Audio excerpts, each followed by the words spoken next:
bendiciones a aquellos que también nos están en este momento escuchando a través de esta transmisión. Familia, vida en acción. ¿Qué tal se encuentran? Qué ceremonia tan especial, tan significativa, el poder entregar los niños al Señor. Bueno, hemos venido a escuchar la palabra de Dios. ¿Quiénes estuvieron hace 8 días aquí? ¿Sí? Bueno, les voy a tomar la lección. ¿De qué se habló? ¿Acerca de quién predicó? Pastor Gillo o Guillermo Arturo, como él no tiene problema con esos asuntos, ¿no es cierto? Protocolarios. Es muy querido. Entonces, él habló de una serie. Una serie, entendemos que entonces va una línea temática durante varios domingos. A mí me corresponde hoy también participar en esta serie de mensajes y quiero que vayamos a Segunda de Pedro, capítulo 1. Segunda de Pedro, el capítulo 1. ¿Listo? Y ya les voy a indicar entonces en qué momento hacemos la lectura, pero antes de la lectura yo quisiera contarles una historia o algo que me ocurrió durante este tiempo de receso escolar. Los profesores tenemos el privilegio que pues también cuando los estudiantes descansan, nos dan descanso a nosotros, pues no de las mismas semanas que los estudiantes, pero sí algunas semanitas. Por lo menos yo tuve 2 semanas y durante esas 2 semanas tuve oportunidad de ver una película. Y esa película, el protagonista es Adam Sandler. La película tiene como título Garra. El título que le dieron no es muy bonito, pero el contenido sí es hermoso. Y resulta que Adam Sandler, que es el protagonista, él es un entrenador de básquetbol. Además, él está mirando talentos y él por asuntos de su trabajo fue a España. Y en los barrios, allí no recuerdo en qué exactamente qué zona de España, pero en uno de los lugares de los barrios populares, una noche él se dirige y lo llama la atención un encuentro que hay allí. Yo no sé cuántos crecieron en el barrio donde jugaban picaditos. Yo jugaba picaditos, que nos citábamos por la noche a jugar micrito ahí, banquitas, y jugaba uno la gaseosa. ¿Sí alguno? ¿Sí alguno de ustedes? Bueno, tienen más de 50 años igual que yo. Entonces, resulta que allá había un picadito pero de basquetbol y el entrenador ve y dice: wow, este muchacho tiene talento. Lo vio con un talento impresionante. De hecho, ni siquiera tenía la indumentaria para jugar basquetbol, tenía unas botas de trabajo y estaba jugando. Este hombre puso sus ojos en el muchacho y lo convenció de ir con él a los Estados Unidos. Se lo llevó para los Estados Unidos y allí este entrenador le pagó un buen hotel, le brindó una buena comida, una buena estancia allí en los Estados Unidos. Le hizo unos buenos contactos con gente que él conocía, le brindó equipo para la práctica deportiva y además le ofreció su propio conocimiento para entrenarlo, porque resulta que este muchacho tenía talento, pero le faltaba ser un profesional, y para ser profesional implicaba desarrollar otras características aparte del talento. Y resulta que el muchacho, para poder alcanzar su meta de llegar a ser un jugador profesional, necesitaba entonces pasar por ese proceso y tuvo que ser entrenado. A ese muchacho le gustaba dormir mucho. El entrenador a las 4 de la mañana ya lo estaba llamando y tenía que empezar a practicar subiendo una montaña, y él le iba tomando el tiempo y tenía que ir logrando objetivos. En fin, le ofreció muchas cosas. Le ofreció buena alimentación, una buena estadía allí, le ofreció buenos contactos, le ofreció la posibilidad de preparación. Pero a este joven le correspondía hacer lo suyo. Le correspondía entonces permitir la preparación. Él le correspondía ponerle una cuota de sacrificio personal para poder alcanzar las metas. Usted me pregunta, Juan Carlos, ¿y por qué me cuenta esa historia, esa película?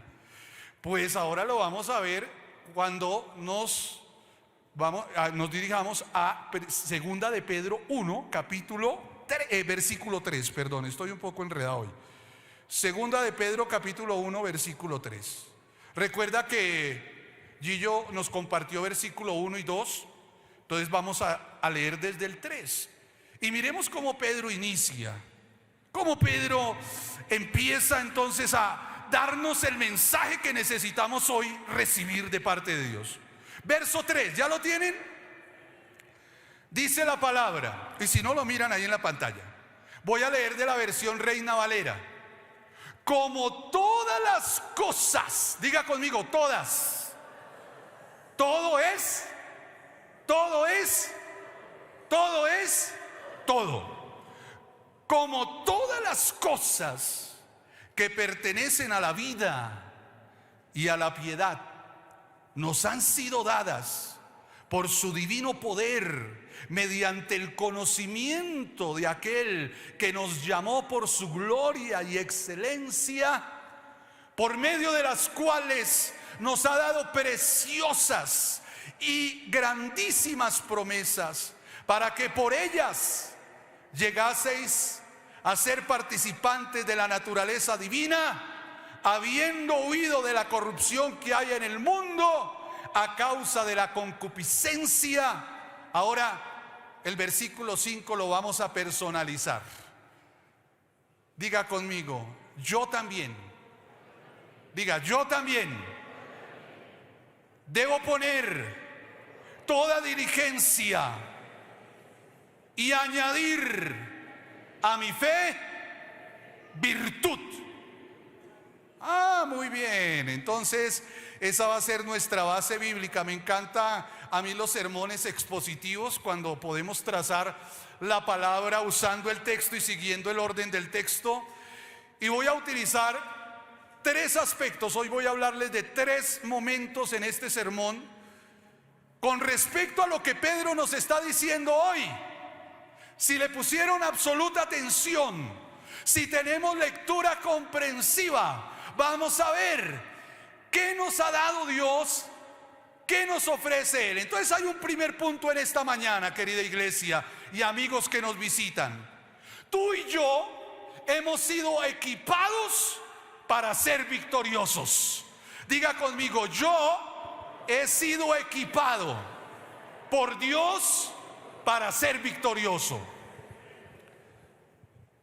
Eso lo está diciendo Pedro, que todas las cosas que pertenecen a la vida y a la piedad nos han sido dadas. Todo. Dios no anda con cosas mediocres ni a medias. Dice que nos dio todo lo que tú y yo necesitamos para tener una vida exitosa en Cristo, en plenitud en Cristo. La pregunta que nos debemos hacer hoy es si estamos experimentando esa vida plena, esa vida victoriosa que Dios nos da la posibilidad de vivir, de experimentar.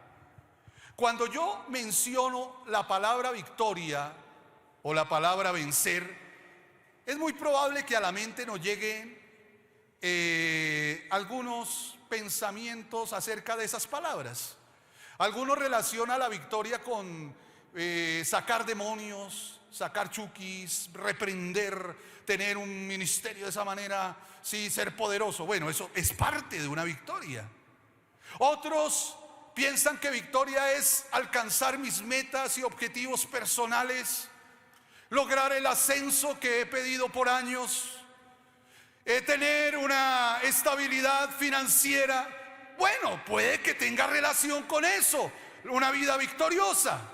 Otros piensan que es avergonzar a los enemigos, porque Dios se para al frente tuyo y te defiende de aquellos que han querido avergonzarte. Bueno, tal vez, pero no voy a estar hablando de la victoria en esos términos, porque la primera conquista que nosotros debemos tener es la conquista de nuestro corazón. ¿Es la conquista de qué? De nuestro corazón. Me voy a referir a ese tipo de victoria, la victoria espiritual, la victoria del carácter. Eso es lo que nosotros necesitamos hoy entender. Ahora, siguiendo la línea del apóstol Pedro, y me encanta cómo escribe Pedro. Oiga, ¿no les parece bien interesante que el apóstol Pedro escriba de esa manera, siendo un hombre, como decía la Biblia, un hombre sin letras? Es decir, no era que él fuera analfabeta, ¿no? Sino que Pedro no tenía una educación formal como tenían los rabinos de esa época. Él no tenía una educación formal teológica, pero por la inspiración del Espíritu Santo, Pedro nos sale con una carta y unos términos bastante profundos. Bien interesante esta carta de Pedro. Y entonces nos habla de unas cosas que si las leemos una sola vez nos va a rayar la cabeza y no lo vamos a entender. Entonces yo me atreví a sacar unos principios de allí, sin perderle el sentido al versículo, a los textos. Yo saqué algunos principios de allí, de lo que Pedro nos está diciendo. Entonces permítanme casi que parafrasear algunas verdades que Pedro nos dice, pero estoy respetando el texto de lo que Pedro nos quiere enseñar esta mañana a través del Espíritu Santo. Entonces, lo primero, tú y yo hemos sido llamados a la salvación por su gloria y excelencia. ¿Cuántos de los que están aquí conmigo han sido llamados a la salvación? Somos salvos por Cristo. Él nos llamó, así como ese entrenador que les cuento, guardando las proporciones, perdónenme, guardando las proporciones, él fue y llamó a ese muchacho que él no estaba esperando ser llamado ni convocado, pero lo llamó. Así Cristo, Dios en su amor, te llamó. No que tú te hubieras fijado en Cristo, sino que Él primero se fijó en ti y te llamó de alguna manera, porque esa es la multiforme gracia de Dios. Dios tiene maneras de llamar. Por ejemplo, algunos los llamó a través de un familiar, algunos los llamó a través de un volante o un tratadito cristiano, a otros por una emisora cristiana, como le sucedió a mi madre.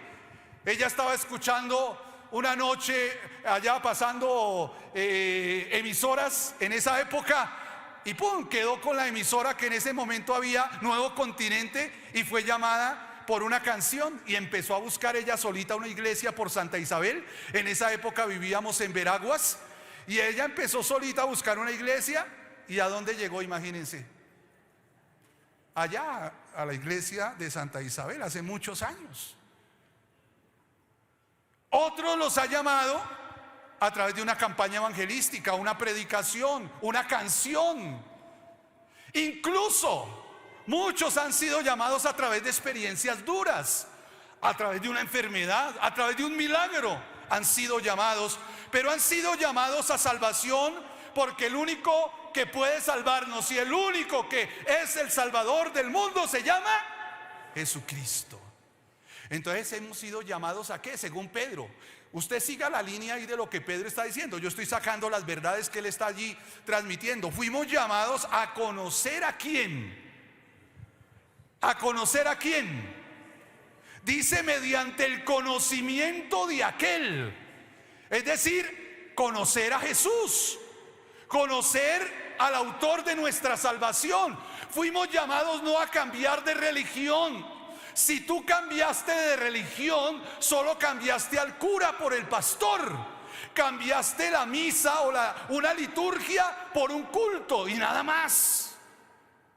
Dios no te llamó a cambiar de religión, te llamó a la salvación para que conocieras al autor de la salvación, que se llama Jesucristo. Y cuando hablo de conocimiento, como lo dice Pedro, no se refiere al conocimiento intelectual de Jesús, aunque tiene ese sentido también. Y no hay problema con conocer intelectualmente a Jesús, pero va más allá de eso.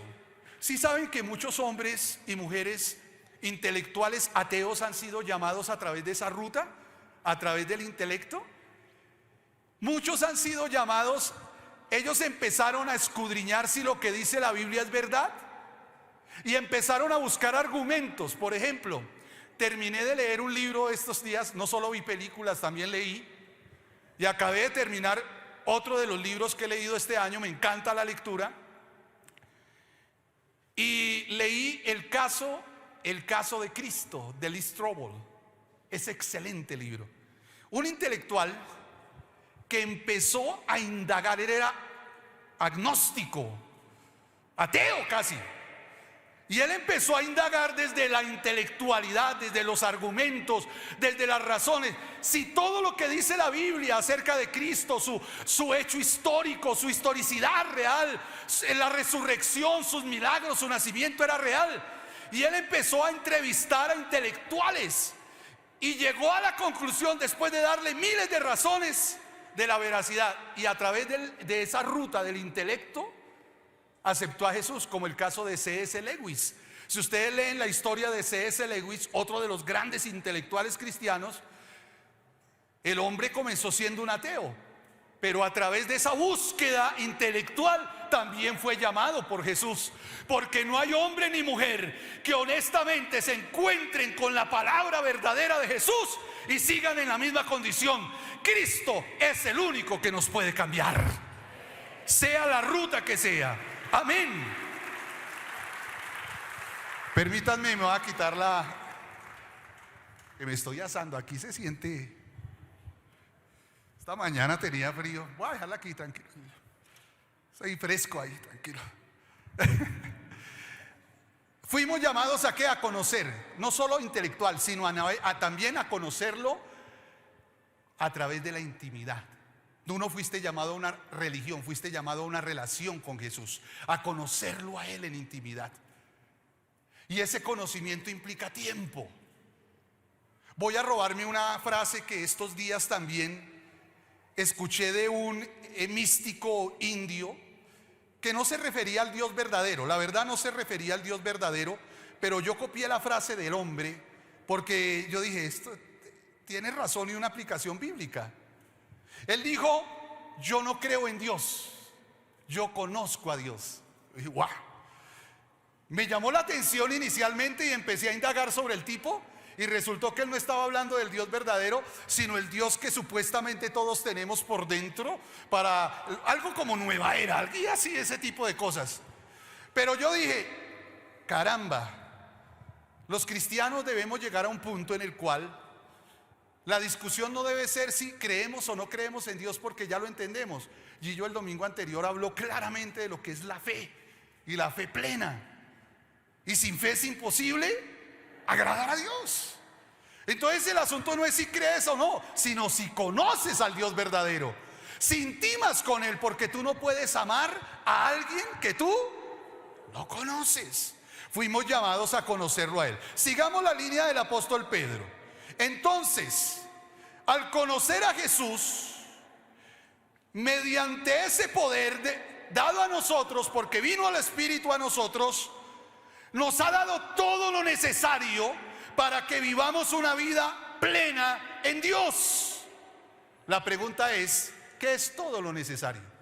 Porque Pedro dice, como todas las cosas que pertenecen a la vida y a la piedad. ¿Qué significa eso? Que todas las cosas que pertenecen a la vida y a la piedad. Pues todo lo que tiene que ver con la vida cristiana, la vida de Dios, la vida plena en Cristo, la voluntad de Dios, la vida victoriosa en Él. Como nos ha dado todo a través de la operación y el poder de Dios en nuestra vida. Pero ¿qué es todo? ¿Qué es todo? ¿Qué nos ha dado? ¿Qué nos ha dado? Les voy a hacer una listica de cosas que se me ocurren que Dios nos da para que tú y yo tengamos una vida victoriosa. Por ejemplo, la presencia del Espíritu Santo, el Paracletos. Todos tenemos la presencia del Espíritu Santo, aquellos que hemos creído. El espíritu de adopción, la plenitud. Tú no luchas en tus fuerzas, Él viene en nosotros. También nos habilita con los dones, los carismas, el poder. También nos da la unción. También nos da su palabra revelada. Tenemos la Biblia, tenemos la revelación especial y la revelación natural. Tenemos su dirección clara, tenemos sabiduría dada por Él, tenemos su respaldo. Él defiende nuestra vida, Él pelea por nosotros. Lo cantábamos hace un momento. Ahora esos son los recursos, algunos de los recursos que Dios nos da, para que tú y yo tengamos una vida victoriosa. Sigamos con la línea de Pedro. Luego sigue diciendo, por su gloria y excelencia, no solo nos ha dado los recursos, sino que nos ha dado también, ¿qué dice? Preciosas y grandísimas promesas. Ay, me encanta esos adjetivos que usa Pedro. Pedro hubiese podido escribir solamente, nos ha dado promesas. Pero es que Pedro escribiendo, yo me lo imagino que en ese momento Pedro, déjenme imaginarme algo así como que Pedro se emociona y dice, uy no, pero es que estas promesas, esto debe tener algún calificativo. Y estas promesas son ¿qué? Preciosas y grandísimas. Querida iglesia, tú y yo a través de Jesús y el conocimiento del Dios verdadero tenemos que no solo los recursos para tener una vida exitosa en Cristo, sino que tenemos preciosas y ¿qué? Grandísimas promesas. ¿Cuántas promesas? Los que cuentan promesas, porque yo no me he puesto en esa labor, dice que hay más de 30,000 promesas, 33,000. La verdad no me consta, eso no es doctrina. Sí, no es parte de la doctrina de la iglesia Vida en Acción. Al pastor Silvio no le preocupa decir, bueno, nuestros líderes tienen que saber cuántas promesas hay en la Biblia. No, el número es lo de menos.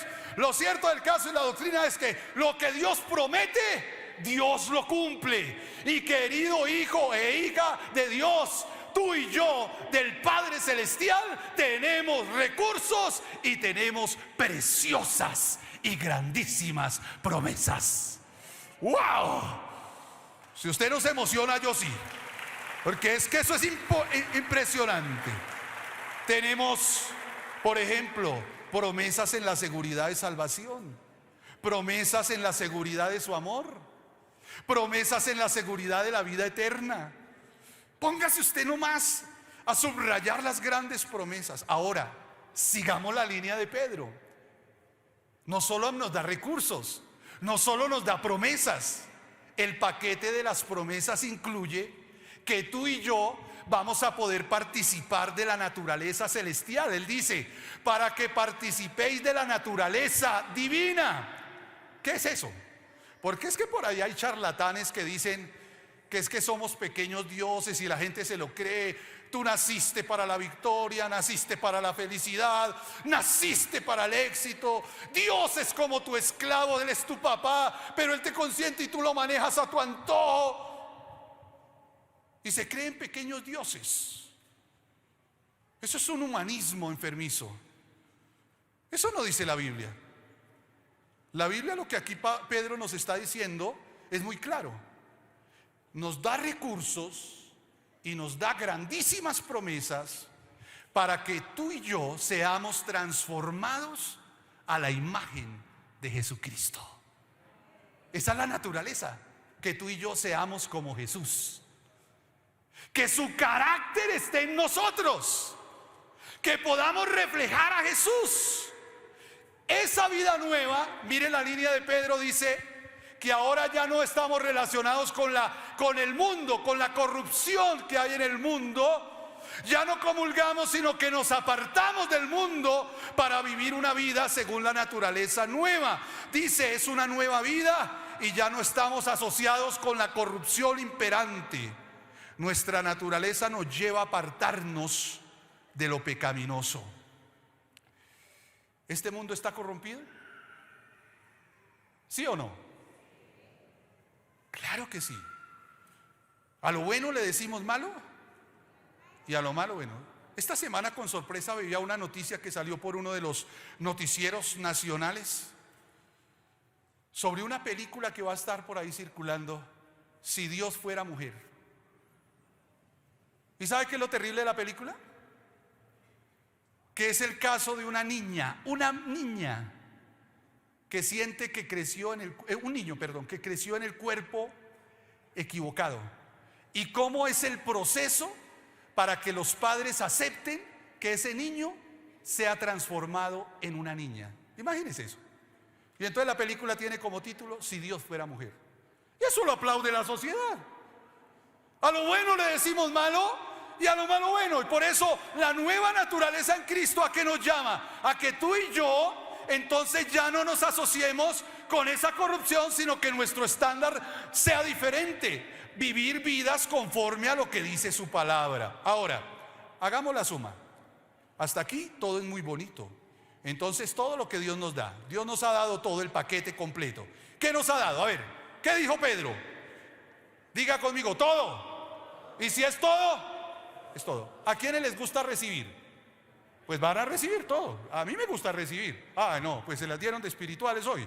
A todos nos gusta recibir. Y entonces, todo es todo, ¿verdad? ¿Qué nos dio?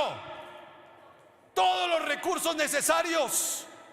Todo lo que necesitemos para ser exitosos, tener una vida plena en Cristo. 2, nos ha dado preciosas y grandísimas promesas que se cumplen realmente. 3, nos ha dado la posibilidad de participar de su naturaleza, ser transformados por su espíritu para apartarnos de este mundo.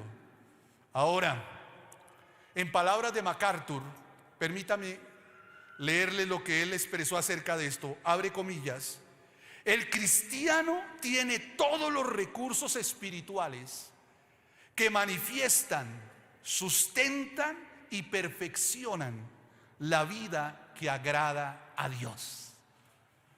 Yo no sé cuántos hoy se sienten derrotados, cuántos hay fracasados, cuántos no han podido, desconociendo esta verdad que nos dice Pedro, que Dios nos ha dado todos los recursos.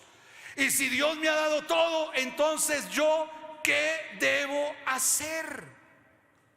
Imagínese todo. Por ahí hay una expresión en una región de Colombia que dice: si quiere más, que le piquen caña. ¿Usted pide más de Dios? Que le piquen caña. Porque ahí dice que nos ha dado ¿qué? Todo. Todo. Pero Pedro no se queda ahí. El mensaje hasta ahí, bueno, listo. Pero sigamos la línea de Pedro. Entonces volvamos al texto y recordemos al basquetbolista que le dio el entrenador todo, pero a él le tocó hacer algo. Entonces mire Pedro lo que nos está diciendo allí. Volvamos al texto. Verso 5. Ubíquese conmigo en el verso 5. Y dice: vosotros también. Diga, yo también. Yo también. ¿Por qué usa el también? Porque primero me está hablando de lo que Dios coloca. ¿Qué colocó Dios? ¿Qué colocó Dios? Si no escatimó a su propio Hijo, dice Romanos, ¿cómo no nos dará también con Él todas las cosas? Es que a veces nosotros no somos capaces de creerlo. Pero entonces ahora Pedro cambia la línea y entonces dice: voltea la torta. Ustedes también, poniendo toda diligencia. ¿Poniendo qué? Por esto mismo añadid a vuestra fe. Ahora sí, lo que nos pone a nosotros. Entonces, primero Dios nos da todo lo necesario para ser victoriosos. Segundo punto esta mañana: ahora haz lo que tienes que hacer. Eso es como el papá que matricula al hijo en la universidad, le paga todo el semestre, le da todos los recursos, le brinda todas las posibilidades, le aparta un sitio allá en el apartamento para que estudie, le compra una buena conexión a internet para que él tenga todas las posibilidades. Pero al hijo le toca estudiar definitivamente. El papá no va a estudiar por él. Y si no, ¿qué pasó en pandemia? Nosotros los educadores estamos haciendo el análisis. 2 años estuvieron los niños con los papás y sacaban excelentes notas. ¿Quién les hacía de pronto los trabajos a los niños? Los padres. Bueno, de esos no hay acá, bendito sea el Señor. ¿Sí? ¿A quién le tocaba estudiar si le había dado todos los recursos? A él. Entonces ahora Dios a ti y a mí nos ha dado todo. Ahora Pedro dice: ustedes también van a poner algo. Dios no va a hacer lo que nos corresponde, porque hoy hay por ahí ciertas tendencias teológicas que están abaratando la gracia. Y entonces dice: no importa lo que tú hagas, ya Dios te salvó, no interesa, no hay problema, no tienes que hacer más. Sí, la Biblia dice: estad quietos. Interpretan mal eso.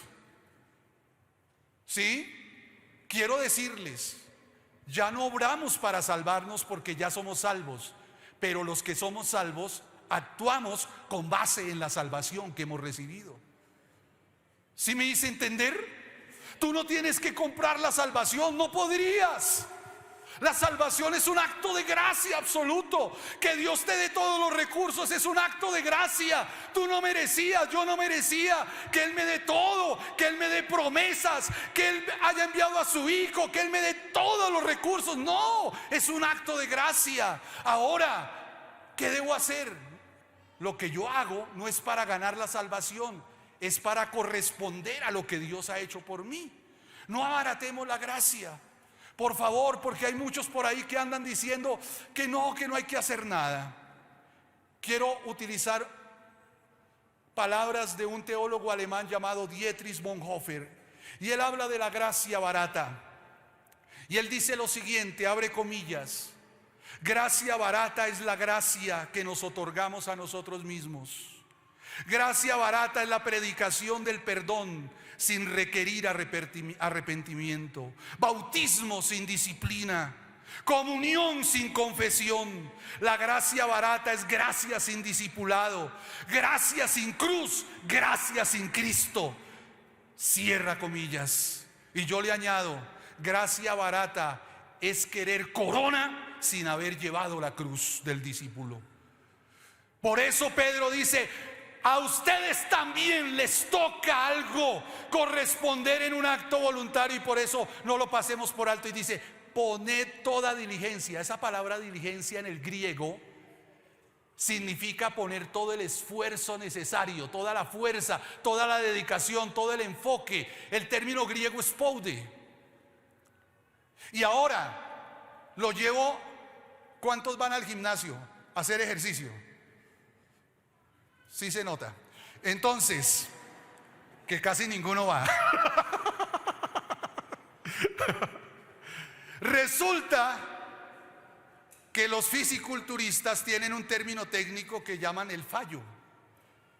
El fallo no es como nosotros fallar, no. El fallo es llevar el músculo a su máximo nivel. Hacen la rutina y entonces llega un punto en el cual ya no aguanta y tiene que llegar al fallo para que eso crezca, el músculo crezca, la potencia, la fuerza.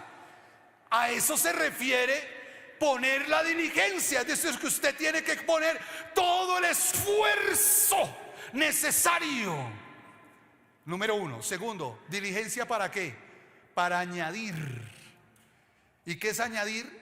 En el original, en el griego, era lo que el término original era aplicado al corista, al director del coro, que colocaba generosamente todos los recursos para que el coro sonara de forma armónica y adecuada.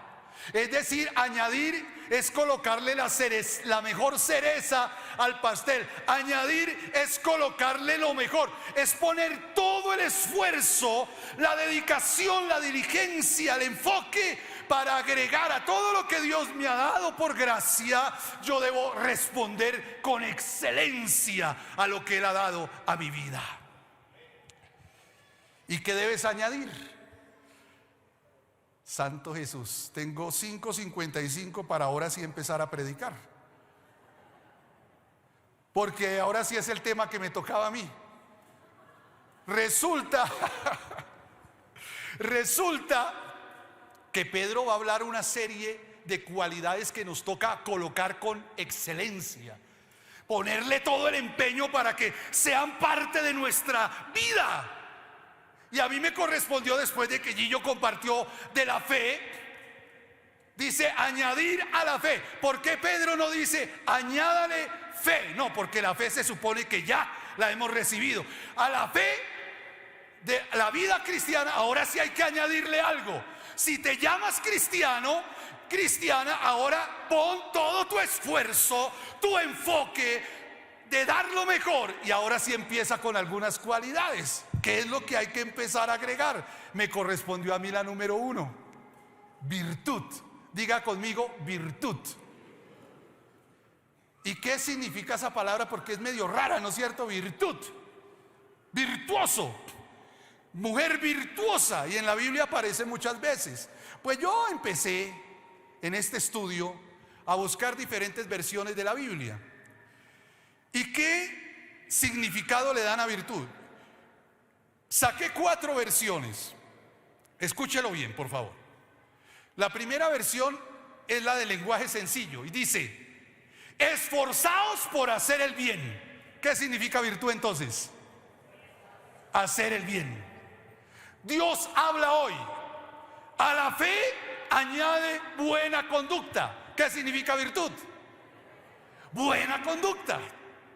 Palabra de Dios para todos: a la fe añádele un carácter digno de admiración. ¿Qué significa virtud? Carácter digno de admiración. Y la Nueva Traducción Viviente dice: añádele excelencia moral. ¿Qué es virtud? Tremendo. Entonces, una cosa es decir, soy cristiano, tengo fe, y otra vivir correspondiendo a esa fe que yo digo tener. Porque tu excelencia moral debe ser notable. Ahora, de lo contrario, es incoherente decir soy cristiano y no vivir como un creyente. Si ustedes me permiten, yo armé una especie de definición con todos esos términos y me quedó de esta manera. Tal vez no me quedó perfecta, pero ustedes tengan un poquito de paciencia. Alcancé a sacarlo mejor. Entonces, algo así diría: esfuércense por tener excelencia moral reflejada en su buena conducta, es decir, haciendo siempre el bien, y así tendrán un carácter digno de admiración. ¡Wow! ¡Santo Jesús! ¿Cuántos aquí hoy pueden decir yo tengo un carácter? Bueno, cierre los ojitos, pero no se duerma. Piense primero en una persona. A ver, que llegue a su mente en este momento una persona que tú dices, pero saquemos a Jesús de ahí porque Él está fuera de serie. O sea, saquémoslo de ahí, Él es fuera de serie. Una persona aquí terrenal que tú puedes decir tiene un carácter digno de admiración. A ver, y ahora respóndete, abre los ojos. ¿Por qué razón? ¿Qué cualidades tiene para decir esa persona inspira? Esa persona tiene un carácter que atrae, que provoca, tiene virtud, tiene excelencia moral. Ahora la pregunta es para nosotros: ¿somos nosotros esas personas que le estamos añadiendo virtud a nuestra fe? Ojo, iglesia, que yo no estoy hablando de una personalidad atrayente, porque hoy la personalidad atrayente está generando mucho dinero. Estoy hablando de los influencers, estoy hablando de algunos speakers, estoy hablando de algunos que a través de su personalidad están generando buenos likes y están generando una buena y abundante factura y chequera. Pero la gente, ¿por qué los admira a ellos? Por su atrayente personalidad. Pero es que aquí no está hablando de personalidad. Personalidad es lo que la gente ve de nosotros. Carácter, excelencia moral, conducta adecuada, integridad es lo que Dios ve en nosotros.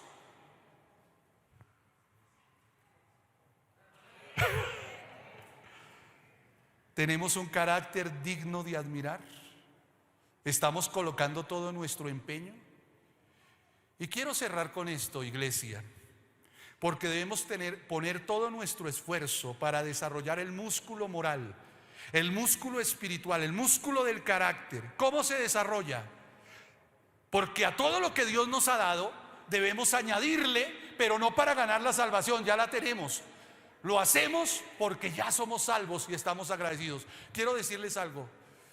La iglesia debe llegar a un punto de madurez que obedecemos no porque tenemos miedo al infierno, no porque tenemos miedo de perder el privilegio de servir en la iglesia, no porque de pronto voy a perder mi estatus, no porque tengo miedo de quedarle mal a mi familia.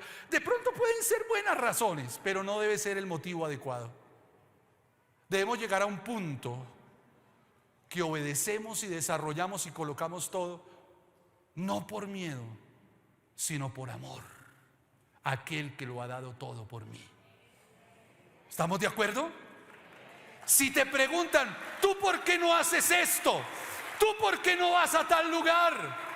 No es porque eres un fanático medio loco que no sabes. No es que allá me prohibieron. No, a mí no me han prohibido nada. Muchas cosas, me aparto de muchas sencillamente porque quiero corresponder en amor a aquel que lo ha dado todo por mí. Ahora, iglesia, ¿cómo desarrollar ese carácter? Le voy a dejar algunos punticos así rápidos. Primero, establece prioridades. Dios primero en tu vida. Vive para agradar a Dios, no para agradar a la sociedad. Fortalece tu relación con Dios. Busca a Dios en intimidad, porque entre más intimas con Él, más te vas a parecer a Él, más vas a querer ser como Él. ¿Tú has visto a dos adolescentes cuando se hacen super amigas? O algunas de las hermanas aquí que han tenido de adolescente la super amiguis.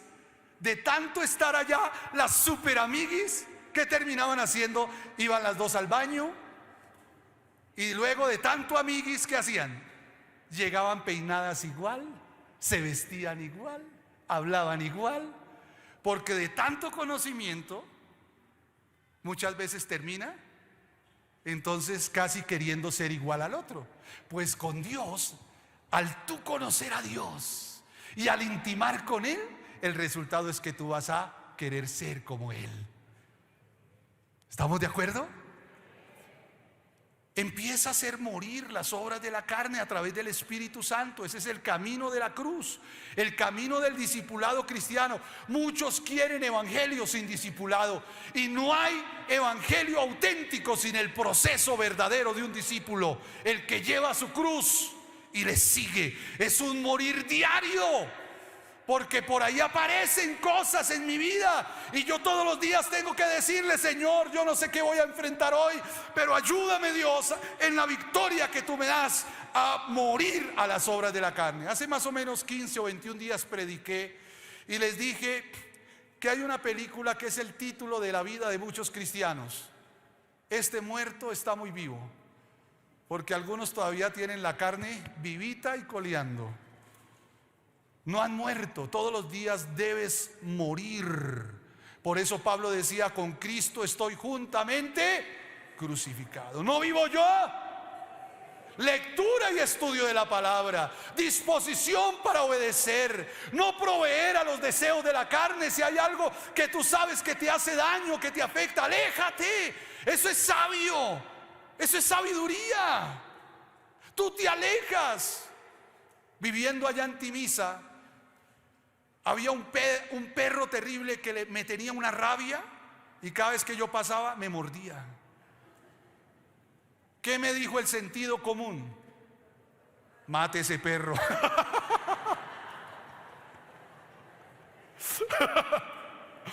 Pero ¿qué hice? Pues empecé a evitar pasar por allá para que el bendito perro no me mordiera.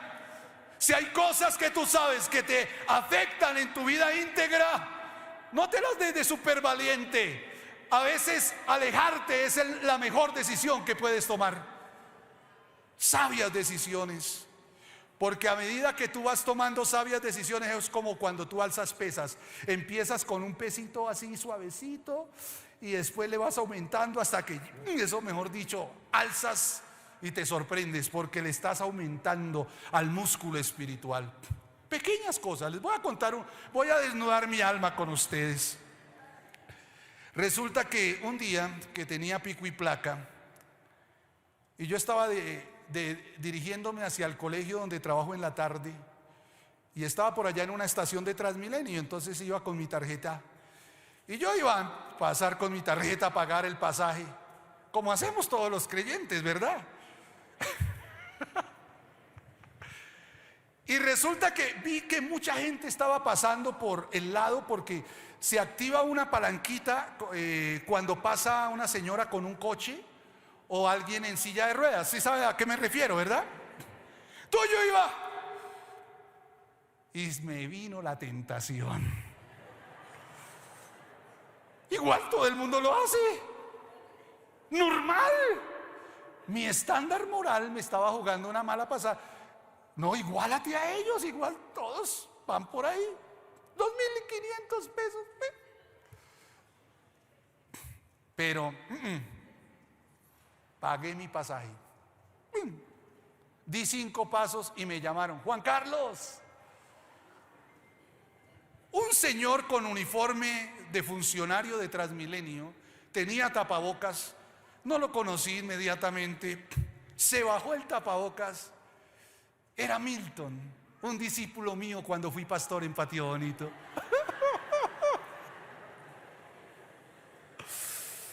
¿Qué tal si yo me meto por allá?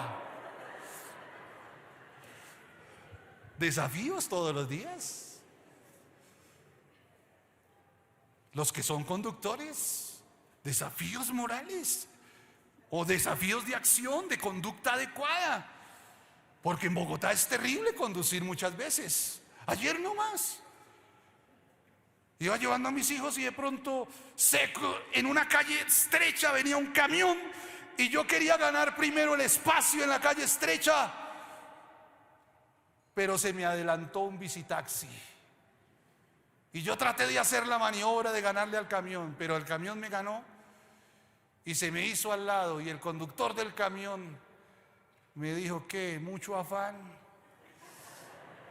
Uy, yo iba a abrir la puerta para ver si me había rayado el carro.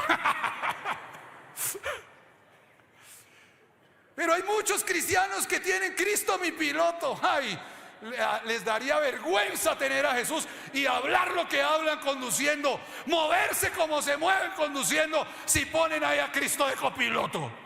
Músculo moral en las pequeñas decisiones de la vida, integridad en todo, por excelencia y por amor a Cristo. Querida iglesia, es algo así, todos los días, acciones prácticas. El hecho de que hoy venzas no significa que mañana no aparezca la tentación, pero tú vas tomando decisiones. Y ojo, no se trata de tu carácter inspirador empezar a chicanear o dártelas de religioso donde trabajas, porque hay cristianos que son así, tienen supuesta excelencia moral y son responsables donde trabajan, llegan temprano, ponen su dedito, marcan, llegan a tiempo y ve que muchos compañeros llegan tarde y empieza él a llenarse de motivos y es el cristiano y dice: uy, ¿cómo así? Y empieza a echar vainas. Ay, como yo soy el único que llego temprano. Ay, como en esta empresa yo soy el único que trabajo. Eso es como el que es moralista en la casa, ¿no? Empieza a echar vainazos y bibliazos. Empieza el dar de bibliazos allá en la casa. Como yo soy el único que oro. Como yo soy el único que ayuno. Como yo soy la única que hablo bien en este hogar. Qué pena, pero ese no es un carácter inspirador. Un carácter inspirador es aquel que muestra a Cristo y no tiene que decir nada, porque su conducta es excelente y los aplausos vienen del cielo. Amén. Ese es el carácter. Eso es esforzarse por añadir la cerecita, la mejor, a todo lo que Dios nos ha dado. Responder con excelencia. Y querida iglesia, quiero cerrar con esto. Vuelvo a una película. Ustedes dicen: uy, Juan Carlos solo se lo pasa viendo. ¿A qué horas estudia y trabaja? Administro muy bien el tiempo. Resulta que hay una película, de pronto ustedes la han visto. No, ustedes se lo pasan leyendo la Biblia. Se las voy a contar. Que dice: Rescatando al soldado Ryan, ¿sí? Al final, bueno, resulta que Hay un contingente de soldados que lo que tienen que hacer es rescatar a un muchacho que está en la guerra, porque a esta madre, la mamá de este soldado, le han matado ya 2 hijos en la guerra y él era el único que le quedaba. Entonces dice, hay que ayudar a esta madre para que no pierda a sus 3 hijos en la guerra. Entonces ellos se enfrentan, mueren muchos tratando de rescatarlo, y al final el capitán que dirigió toda la misión, al hombre lo hieren de muerte. Pero antes de morir, la escena que muestra es que él acerca a Ryan, al soldado Ryan ahí, y le dice a sus oídos: muchos murieron por ti, vive con dignidad. Y al final de la película ya aparece este hombre siendo un adulto, un hombre mayor, con sus hijos y sus nietos en el cementerio, y van a visitar la tumba de este capitán. Y él se arrodilla ante la tumba y, ya siendo un hombre mayor, dice estas palabras: toda mi vida he tratado de vivir con dignidad por ese sacrificio. Quiero preguntarles esta tarde, querida iglesia, si Dios nos ha dado todo lo que pertenece a esta vida y a la piedad, si Dios no escatimó ni a su Hijo Jesús, si Dios se excedió en generosidad y nos ha dado tanta gracia, tú no lo buscabas, Él te buscó. No te equivoques, Él te miró primero. Él te ha dado todo, su espíritu, dones. Siendo un esclavo, te compró con la sangre de Cristo, no para que llegaras a la casa de Él a ser esclavo. Te compró para que fueras hijo, y no solamente hijo, sino heredero y coheredero con Cristo. ¿Qué debes hacer? Vive con dignidad. Vive como un hijo del rey.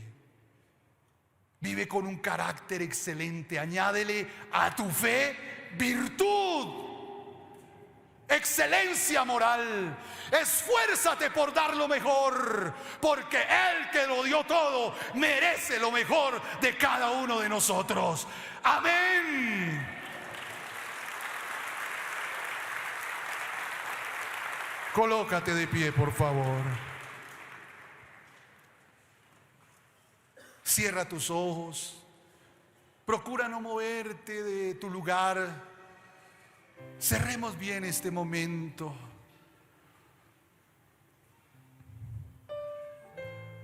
¿Cómo quieres llegar ante Jesús? Porque un día vamos a llegar, porque Él nos salvó. Pero la pregunta no es si vamos a llegar. Yo no te estoy preguntando si vas a llegar, sino cómo vas a llegar al cielo. Le vas a poder decir a Jesús: amado, añadí lo mejor, di lo mejor, gracias, di lo mejor. ¿Ustedes recuerdan cuando existían los almacenes Carrefour aquí en Bogotá? A mí me contaron una vez que cuando uno iba a Carrefour temprano a las 8 de la mañana, si era el primer cliente, el gerente del Carrefour y los empleados te hacían calle de honor y te aplaudían. Y entonces yo dije: voy a probar. Y como pusieron un Carrefour cerca a mi casa en esa época, me levanté a las 8 de la mañana. Temprano, y fui a las 8 de la mañana. Corrijo, era un domingo. Tenía que estar en la iglesia a las 9. ¿Recuerda cuando los servicios había uno a las 9? Entonces yo me paré en la puerta de Carrefour a las 8. Y otros también ahí. Y el gerente formó a los empleados. Ordenó abrir la puerta. Y todos los que íbamos pasando, yo solo pasé, no compré nada y volví a salir. ¿Por qué les cuento esto, iglesia? Porque un día tú y yo vamos a llegar al cielo y Jesús va a estar allí. ¡Wow! Y todos los ángeles. Esto no es doctrina. Me lo imagino así. Permítanme loquear un poco. Sí, yo me lo imagino así. Porque esto no es doctrina. Y cuando tú llegas, te van a dar ganas de abrazar a Jesús, de botarte a sus pies. Pero allí Jesús le dice: él o ella vivieron dignamente, porque di mi vida por él y por ella, y dio lo mejor también. Vivió con dignidad. ¿Cómo quieres llegar? Vive con dignidad. Honra al Jesús verdadero. Vive, añade lo mejor, porque él merece lo mejor. Adórale, adórale.